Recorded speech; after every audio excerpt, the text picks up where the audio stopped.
Hello everyone, Desert Gold. Beautiful Sunday evening. Just got off work a little bit ago. It's 10th of November. By the way, happy birthday Marine Corps. Still standing tall. Hoorah. Hey, so I was hanging out at Bandy Brew, Eric's channel over there, beer review. Got into a little discussion on one of his reviews and got on topic of some ammo available for, or becoming available again for popular rounds like the 10mm and 45 and things like that. And one of the rounds that Ebomey was interested in is the 10mm, and he had just bought some MagTech ammo and was talking about the reasonable pricing on it, and I wanted just to bring him up to speed and let him know that he should be looking at a company called Underwood, and that goes for all of you if you're thinking about getting a good quality, well produced, well manufactured round for any of your firearms. Check out Underwood. They've been slowly, ever so slowly, catching up with back orders. It's a family-run company, so it's another great reason to support them. I'm all about supporting our own. They produce, like I said, very high-quality ammunition at very reasonable prices, and if you check the velocities on the resulting rounds, you'll see that they're in excess of almost all of the big company competition out there. In fact, I think last year I did a 10mm video on comparing Hornady, Underwood. I had some of my loads and a couple others, and my loads would come in usually first, and then Underwood would be second. Followed by normally Hornady, as I recall. It's been a while. Buffalo Bore, and then at that time, and I don't know if they've started fixing things, but Double Tap was just a joke as far as what they stated on their boxes and what actually came out of the firearm. So that was my intent at that time, and so I decided to bring Eric up to speed on that, and he wound up going over and spending some money on Underwood's website, and I think he'll be happy with that. Make a long story short, I told him that I would send him out some of my rounds that I've been loading over the past couple of years. He was interested in the 200 grain 10mm by Underwood, and they're still out of stock on that. He picked up a number of 180 grains. I personally like the 180 grain better than the 200 grain. I can get into that reasoning in a subsequent discussion if anybody's interested, but at this point it's a moot discussion because nobody's got, or in my area anyway, nobody's got some Hornady XTP 200 grain 10 or 40 bullets or components. So I decided to create another little scenario for Ebomey, and that is I'm going to load up a box of my 10mm loads, and what I'm going to do, I got to stop watching his brew review channel, man. He's turning me into an alcoholic. And for all you safety sallies, don't worry, I'm not going to be loading while I'm drinking beer. I'm going to drink the beer first, get drunk, and then do the loading. Eric, you're screwed. Anyway,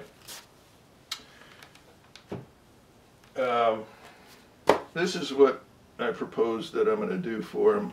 We're going to introduce the players here. I've got 180 grain spear gold dot for 10mm. As far as I am concerned, this is the best you're going to do for this round. Again, we can get into the discussion on that if people are interested, but if you want to do yourself a service and you're loading hot 10mm rounds, look for the gold dot 180 grain spear. So we've got that. We've got some new nickel plated Starline brass. I've got some Winchester regular brass, all new. And then what I'm going to do is load up 3 different sets of 10mm, and my intent is to load a third of them with blue dot, a third of them with Accurate Arms number 9, and a third of them with 800X. Now, the reasoning behind this is I've done a previous review on burn rates and powder pressures. Each of these powders is excellent for the 10mm. They produce different pressure curves based on each of their different types of burn rates. Now, once you have shot a number of different types of rounds and different types of loads with different types of powders, you will start to notice the difference in the recoil, the difference in how the gun acts in your hand once fired. Some will be a snap, some will be a push, others will be a combination of both. So I want to see if he's going to be able to distinguish, because I'm not going to tell him when I send them to him. I'll know which ones are which, but I'm not going to tell him. I want to see if he can distinguish which ones are which. Secondly, the differences in these burn rates are going to produce different ultimate velocities. My favorite always for the 10mm has been 800X. It is by far the most explosive powder. I'm going to load up a bunch of these for him, 180 grains. Looking to get somewhere around 1370 out of it, 1370 feet per second out of it. Number 9, less explosive if you want. I'm using that term generally as a generalization. Obviously these are all explosive under the proper conditions, but if you fire each of these rounds separately, you will sense what I'm trying to describe right now. The number 9 is a much more accurately metered powder. It flows like sugar into your hopper, and it's a very good accurate powder as far as, or a good powder as far as accuracy. Very explosive on its own right. It will probably, looking at about, with the load I'm planning, about 1260 out of it. So this one is a good contender also. Its downside is because it is such a fine powder that you have to be very careful about double loads on it, because the load on number 9 will easily fit 2 in the case without any problem if you're not paying attention. Third contender is going to be Blue Dot, the old standby for this round. This is another very, very powerful powder for this caliber. Meters very well. It doesn't meter as well as number 9, but it does meter better than 800X. This is the one I always tell you that meters like cornflakes. You have to physically check every round that you load into your case on this one, especially if you're going for above 1,300 feet per second on a 10 mil case. So those are going to be the different types that I'll be sending off to him. I've already got a number of the XTP 180s loaded up with Blue Dot. I've already started testing them.